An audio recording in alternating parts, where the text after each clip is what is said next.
Well, as expected, today was a different day across the valley. It was not as warm and not as humid as many of our recent days, and we've had more clouds than sun for a lot of the day. Even had a few raindrops right around midday today. This is the scene in Canfield across the fairgrounds on our Briofield Healthcare Center's weather camera. Still sort of overcast there in Canfield. It's a little brighter in other parts of our area. Temperatures were mostly in the 70s today, and the dew point spent a lot of time in the upper 50s to around 60 or so, and we consider that to be a lot more comfortable than the dew points in the upper 60s and lower 70s.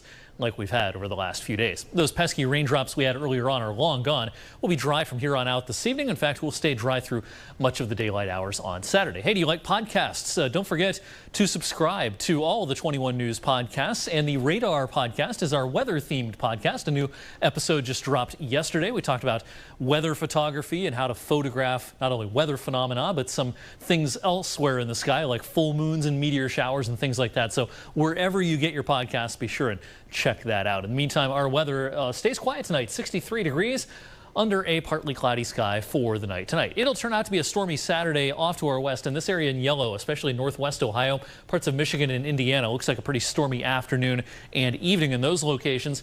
Activity should be on the wane, though, as it pushes east. And what I mean by that is a weakening trend should occur as we head towards sunset on Saturday evening. So if you have outdoor plans on Saturday, vast majority of the day will be fairly sunny. It'll be warm. It'll be a little more humid than today, but as we head towards sunset, clouds will start to increase from the west. Some of this activity will try to push through right around sunset Saturday evening, but it should not be as strong as it is going to be in areas off to our west tomorrow afternoon. So a steamy 86 tomorrow afternoon, and we've got a cold front heading our way Sunday.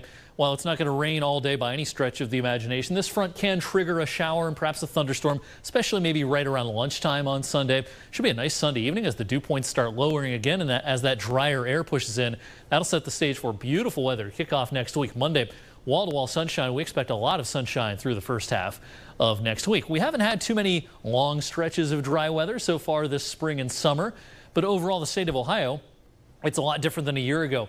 No areas in Ohio are designated as being in a drought right now, but a year ago at this time, we had a large percentage of the state that was either abnormally dry or in a moderate drought. And actually, the drought got worse as we progressed through the summer and into the fall season. So not only locally, but throughout the entire state of Ohio, it's a much different story this time around. In the meantime, in the near term, the heat will become a story next week. Very comfortable through the first few days of next week, but then later in the week, the temperature gets into the low 90s. The heat index next Thursday could reach the triple digits. So next week's kind of cut in half. The first half of the week, very comfortable, lots of sun. The latter half of the week, maybe a couple of thunderstorms.